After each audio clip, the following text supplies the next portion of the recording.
రామ్ చరణ్ అన్న ఇంటి దగ్గర కూడా పోయినా నిన్న 23 మార్నింగ్ 6:50 అన్న కలిసిండు. రామ్ చరణ్ అన్న కలిసిన వెంబడే సార్కి ఇట్లా నా పరిస్థితి ఇట్లా ఉంది సార్ అని చెప్పి సార్ వెంటనే స్పందించి 1000 రూపాయలు ఇచ్చిండు.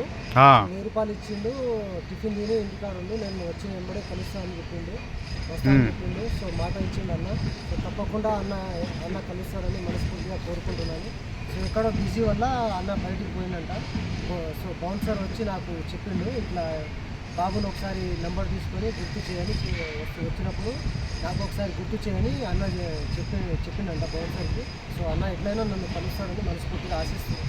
థ్యాంక్ యూ అన్న. Thank you. నువ్వు ఇక్కడ దాకా వచ్చినావంటే పక్కా కలుస్తాడు నేను ఇక. పక్కా కలుస్తాడని మనస్ఫూర్తిగా ఆశిస్తున్నాను. ఎన్ని రోజులు పాదయాత్ర చేసినావు? 24 రోజులు అవుతుంది ఈ రోజు నుంచి. 24 రోజులు అవుతుంది ఈ రోజు నుంచి.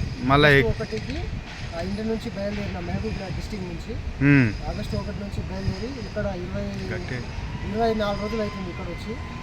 సో అన్న నిన్ననే కలిసిండు, 23 తారీఖు మార్నింగ్ కలిసిండు 6:50కి. సో అన్న కలిసి మాట ఇచ్చిండు కలుస్తా అని, ఎట్లయినా వస్తా అని చెప్పిండు. సో తప్పకుండా అన్న ఇంకోసారి నన్ను యాడ్